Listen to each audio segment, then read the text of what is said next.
రాష్ట్ర కాంగ్రెస్ పార్టీ నాయకత్వం మంత్రివర్గం మొత్తం ఈరోజు ఢిల్లీలో ఉంది. కాంగ్రెస్ పార్టీ అగ్ర నాయకత్వం ఢిల్లీకి పిలిచింది వీళ్ళందరినీ. 27 నెలల్లో మీరు రాష్ట్రాన్ని ఏం ఉద్ధరించిండ్రో ఒకసారి చెప్పండి అని వాళ్ళని ఢిల్లీకి పిలిపించింది.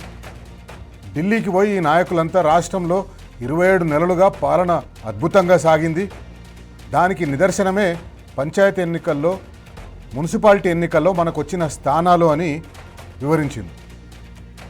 అసలు కాంగ్రెస్ నాయకత్వం వీళ్ళని ఢిల్లీ ఎందుకు పిలిచింది, వీళ్ళు ఢిల్లీ ఎందుకు పోయినరు, కాంగ్రెస్ నాయకత్వమే ఢిల్లీ వచ్చి రాష్ట్రంలో ఒక రివ్యూ మీటింగ్ చేయొచ్చు కదా.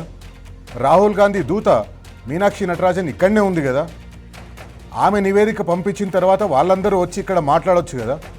రాష్ట్రంలో గ్రౌండ్ పరిస్థితి ఏంది, ఏమవుతుంది రాష్ట్రంలో. అధికారంలోకి వస్తందుకోసం 6 గ్యారెంటీలు 420 హామీలు ఇచ్చిండ్రు. ఆ 420 హామీలు అని ఈ రాష్ట్రానికి వచ్చి ఇక్కడ కూర్చొని అడిగితే కాంగ్రెస్ పార్టీ అగ్రనాయకత్వం ఏమన్నా చిన్నగా అయిపోతుందా? కానీ వీళ్ళనే అక్కడ పిలిపించిండ్రు. ఇది ఒక స్టేట్మెంట్, మనం దీన్ని సామాన్యంగా చూడొద్దు. వాళ్ళు ఢిల్లీలో ఉంటారు కాబట్టి వీళ్ళని ఇక్కడి నుంచి అక్కడికి పిలిపించిండ్రని మనం సామాన్యంగా చూడొద్దు, ఒక స్టేట్మెంట్ లాగా చూడాలి. ఇది ఢిల్లీ నాయకత్వం ఒక స్టేట్మెంట్ చేస్తుంది. తెలంగాణ రాష్ట్ర నాయకత్వం, తెలంగాణ ముఖ్యమంత్రి, తెలంగాణ మంత్రివర్గం, తెలంగాణలో పార్టీ మొత్తం ఢిల్లీ మా కంట్రోల్లో ఉంది, మేము ఎట్లా చెప్తే అట్లా నడుస్తుంది, మేము ఎట్లా చెప్తే అట్లా నడవాలి అని ఒక స్టేట్మెంట్ చేయడం కోసం కాంగ్రెస్ పార్టీ ఈరోజు రాష్ట్ర మంత్రివర్గం మొత్తాన్ని, రాష్ట్ర పార్టీ అగ్రనాయకత్వం మొత్తాన్ని ఢిల్లీ పిలుచుకుంది. ఇది ఇంతకుముందు ఎప్పుడు జరగలేదు. కాంగ్రెస్ పార్టీ చాలా రాష్ట్రాల్లో ఇంతకుముందు అధికారంలో ఉంది, ఇప్పుడు కేవలం 3 రాష్ట్రాల్లోనే ఉందనుకోండి. హిమాచల్ ప్రదేశ్, కర్ణాటక, తెలంగాణ. కర్ణాటకలో కూడా ఎప్పుడు ఇది చేయలేదు. కర్ణాటకలో కూడా ఎప్పుడు మంత్రివర్గాన్ని మొత్తం ఢిల్లీకి పిలుచుకొని రివ్యూ చేయలేదు. ఎందుకంటే ఖర్గే కర్ణాటక రాష్ట్రానికి సంబంధించిన వాడే కాబట్టి ఆయన అక్కడ పోతాడు, అక్కడ నుంచి రివ్యూ చేస్తాడు. కానీ ఖర్గేకు టీసీ కొడితే 1 గంటన్నర ప్రయాణం బెంగళూరు నుంచి హైదరాబాద్ వస్తేందుకు. రాహుల్ గాంధీకి కానివ్వండి, ఇతర అగ్రనాయకత్వానికి 1 గంటన్నర 2 గంటల ప్రయాణం ఢిల్లీ నుంచి హైదరాబాద్ వస్తేందుకు.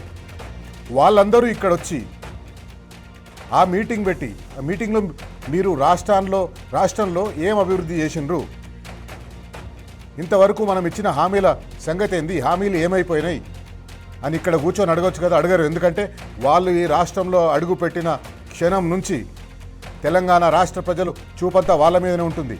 ఏమైంది, మీరు ఇచ్చిన 6 హామీలు ఏమైనాయి, 6 గ్యారెంటీలు ఏమైనాయి, 420 హామీలు ఏమైనాయి అని ప్రతి తెలంగాణ వాది, ప్రతి తెలంగాణ మీడియా ప్రశ్నిస్తుంది అనే ఒక భయం, ఆ భయం వల్లనే వాళ్ళెవరు కూడా ఇక్కడికి రాలేదు. వీళ్ళనే అక్కడ పిలిపించుకున్నారు. పిలిపించుకొని ఒక స్టేట్మెంట్ ఇచ్చిండ్రు, మేము ఎట్లా చెప్తే మీరు ఎట్లా నడవాలి అంటే. ఈ 6 గ్యారెంటీల అమలు చేయకపోవడానికి కాంగ్రెస్ పార్టీ అగ్రనాయకత్వం కూడా ముఖ్య కారణం ఇది. మొత్తం వాళ్ళే.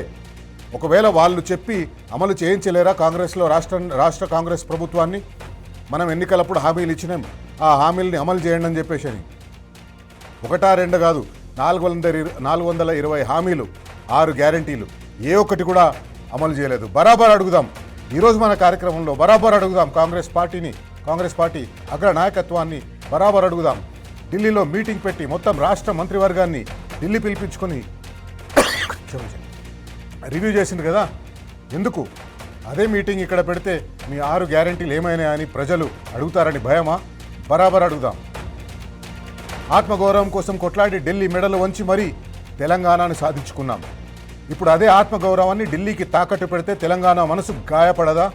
బరాబర్ అడుగుదాం. ముఖ్యమంత్రిని అడుగుదాం, మంత్రివర్గ సభ్యులను అడుగుదాం, అందరినీ బరాబర్ అడుగుదాం. కాంగ్రెస్ అగ్రనాయకత్వాన్ని, ఖర్గేని, రాహుల్ గాంధీని, సోనియా గాంధీని, ప్రియాంక గాంధీని అడుగుదాం. 27 నెలలు అయిపోతుంది కదా మీరు అధికారంలోకి వస్తేందుకు 6 గ్యారెంటీలు 420 హామీలు ఇచ్చిండ్రు కదా. వాటిని ఏం చేసిండ్రు, ఎప్పటిలోగా అమలు చేస్తారని మీ నాయకులను అడిగినరా? బరాబర్ అడుగుదాం.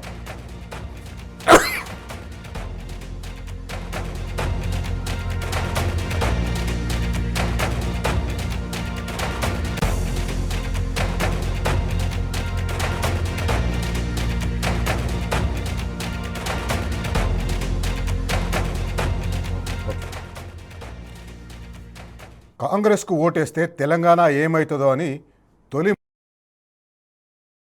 కాంగ్రెస్ పార్టీ అధికారంలోకి వస్తే తెలంగాణ ఆత్మగౌరవం ఢిల్లీకి తాకట్టు పెడతారని తెలంగాణ సమాజంని గతంలోనే కేసీఆర్ హెచ్చరించారు. గత అసెంబ్లీ ఎన్నికల్లో కాంగ్రెస్ మాయమాటలు నమ్మి కాంగ్రెస్ పార్టీకి ఓటేస్తే మీ తెలంగాణ గతి ఏమవుతుంది, తెలంగాణ ప్రభుత్వం ఇక్కడి నుంచి కాదు ఢిల్లీలో రిమోట్ కంట్రోల్ ఉంటుంది అక్కడి నుంచి నడుస్తుందని కేసీఆర్ గారు చెప్పిండ్రు. ఒకసారి బయట చూద్దాం. కాంగ్రెస్ నాయకులు చెప్పేది ఢిల్లీకి గులాంలం అయిదాం, పెత్తనం ఢిల్లీ చేతిలో పెడదాం అని వాళ్ళు మాట్లాడుతూ ఉన్నారు.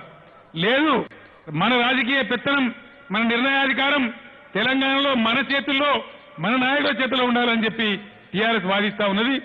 ఏది జరగానో నిర్ణయించవలసింది మీరు అని చెప్పి మనవి చేస్తా ఉన్నా. ఇప్పటికి 50 ఏళ్లు ఢిల్లీకి గులాం క్రింద ఉన్నాం. ఏం గచైందో, మనకేం జరిగిందో మనమంతా కూడా చూసినాం. కాంగ్రెస్ నాయకులు చెప్పేది ఢిల్లీకి గులాంలం అయిదాం, పెత్తనం ఢిల్లీ చేతిలో పెడదాం అని వాళ్ళు మాట్లాడుతూ ఉన్నారు. లేదు, మన రాజకీయ పెత్తనం, మన నిర్ణయాధికారం తెలంగాణలో మన చేతుల్లో, మన నాయకుల చేతిలో ఉండాలని చెప్పి టీఆర్ఎస్ వాదిస్తా ఉన్నది. ఏది జరగానో నిర్ణయించవలసింది మీరు అని చెప్పి నేను మనవి చేస్తా ఉన్నా. ఇప్పటికి 50 ఏళ్లు ఢిల్లీకి గులాం క్రింద ఉన్నాం. ఏం గచైందో, మనకేం జరిగిందో మనమంతా కూడా చూసినాం. అస్తిత్వం కోసం దశాబ్దాలు తప్పించిన నేల తెలంగాణ, ఆత్మగౌరవం కోసం తెగించి కొట్లాడింది తెలంగాణ. కేసీఆర్ అలుపెరగని పోరాటంతో ఢిల్లీ మెడలు వంచిన చరిత్రకు నిదర్శనం తెలంగాణ స్వరాష్ట్రం. ఇంత మహత్తరమైన చరిత్ర కలిగిన తెలంగాణ ఢిల్లీకి గులాంగిరి చేస్తే సహిస్తుందా?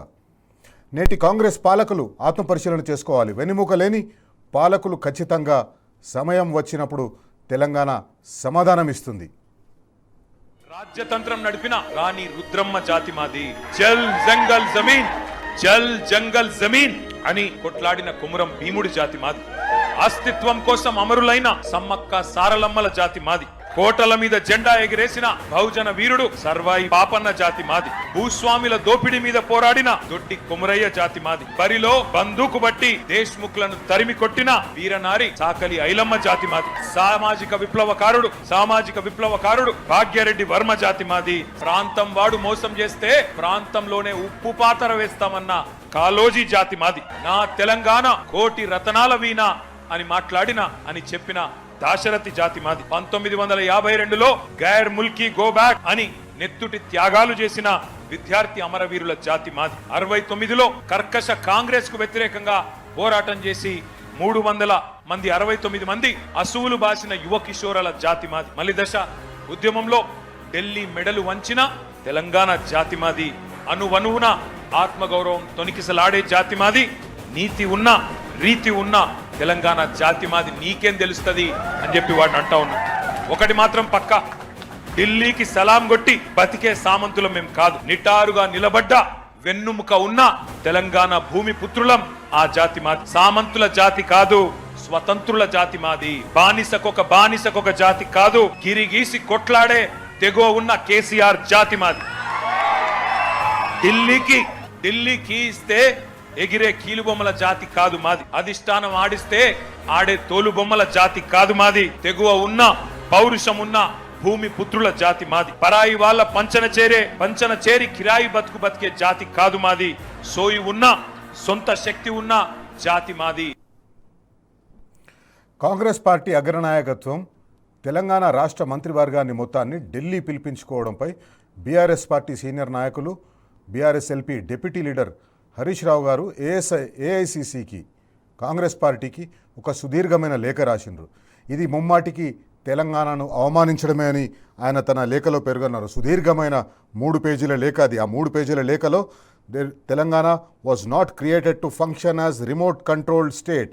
రిమోట్ కంట్రోల్ ద్వారా పనిచేసే రాష్ట్రంగా తెలంగాణ రాలేదు, తెలంగాణ తీసుకురాలేదు, తెలంగాణ తెచ్చుకోలేదు. మేము ఒక సావరిన్ స్టేట్గా ఉండడం కోసం మేము తప్పించినామని చెప్పేసి హరీష్ రావు గారు ఆ లేఖలో చెప్పిండ్రు. అట్లాగే అసలు కాంగ్రెస్ పార్టీ, ఇక్కడున్న ప్రభుత్వం ఈ రాష్ట్రాన్ని తమ కాన్స్టిట్యున్సీగా చూస్తుందా, లేకపోతే ఢిల్లీలో ఉన్నవారు ఈ రాష్ట్రాన్ని ఒక సామంత రాష్ట్రంగా చూస్తున్నారా? అది కూడా హరీష్ రావు గారు ప్రశ్నించిండ్రు. అట్లాగే గ్యారంటీలు, 6 గ్యారంటీలు, 420 హామీలు ఇచ్చిండ్రు. ఏ ఒక్క గ్యారంటీ కూడా అమలు చేయలేదు. అసలు మీరు రివ్యూ చేయవలసింది అది కదా.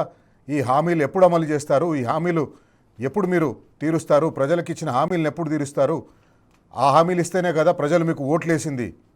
ఆ హామీలు ఎప్పుడు ఇడుస్తారో ఎప్పుడు తీరుస్తారో చెప్తారా అని చెప్పేసి హరీష్ రావు గారు ప్రశ్నించారు. అట్లాగే సుదీర్ఘంగా ఉంది లేఖ, మూడు పేజీల లేఖ. ఎస్సీ ఎస్టీ వెల్ఫేర్కి ఏం చేసిండ్రు, ఎస్సీ ఎస్టీ వెల్ఫేర్ కోసం మీరు అనేక హామీలు ఇచ్చిండ్రు, డిక్లరేషన్లు ఇచ్చిండ్రు, మైనారిటీ వెల్ఫేర్ అన్నారు. అట్లాగే యువతకు 2 లక్షల ఉద్యోగాలు మొదటి సంవత్సరంలోనే ఇస్తామన్నారు. ఉద్యోగం ఇవ్వలేకపోతే ప్రియాంక గాంధీ గారు ఒక సభలో చెప్పిండ్రు, ఆమె స్వయంగా చెప్పిండ్రు, 4,000 రూపాయల నిరుద్యోగ భృతి ఇస్తాం ఉద్యోగం ఇవ్వలేకపోతే అని. అట్లాగే మహిళలకు 2,500 రూపాయలు ఇస్తామన్నాం. 2,500 రూపాయలు ఇంతవరకు ఇవ్వలేదు, ఎప్పుడు ఇస్తారు? ఇవన్నీ ఈ ప్రశ్నలన్నీ హరీష్ రావు గారు ఏఐసిసికి లేఖ ద్వారా సంధించారు. కానీ ఏఐసిసి నాయకత్వం కానీ రాష్ట్రంలో ఉన్న కాంగ్రెస్ నాయకత్వం కానీ ఇవేవి పట్టించుకున్నట్లేదు. వాళ్ళ దృష్టి అంతా భూముల మీద ఉంది. ఏ రకంగా భూములు అమ్మాలి, ఏ రకంగా భూములు గుంజుకున్న భూములను ఏ రకంగా అమ్ముకోవాలి, అమ్ముకున్న పైసల్ని ఏ రకంగా ఢిల్లీకి కప్పం కడుతుందుకు ఉపయోగించుకోవాలి. ఇవే కాంగ్రెస్ పార్టీ ఆలోచిస్తుంది. ప్రజల సంక్షేమం గురించి ఆలోచిస్తలేదు. ప్రజలకు మిషన్ భగీరథ ద్వారా ఇంటింటికి మంచినీళ్ళు వస్తున్నాయా లేదా ఇది ఆలోచిస్తలేదు. రైతు బంధు వస్తుందా లేదా, రైతు భరోసా వస్తుందా లేదా, రైతు భరోసా ఇవ్వాలి, 2 నెలలు అయిపోయింది, ఇంతవరకు ఇవ్వలేదు, దాని గురించి ఆలోచిస్తలేరు.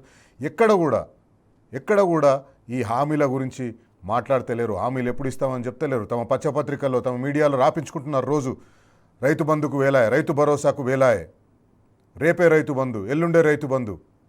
రైతులందరూ ఎదురు చూస్తున్నారు పాపం ఎప్పుడు వస్తుంది రైతు బంధు అని. ఇంతవరకు ఆ రైతు బంధు ఊసే లేదు. నాటికి ఇస్తామన్నారు, నాట్లు అయిపోతున్నాయి.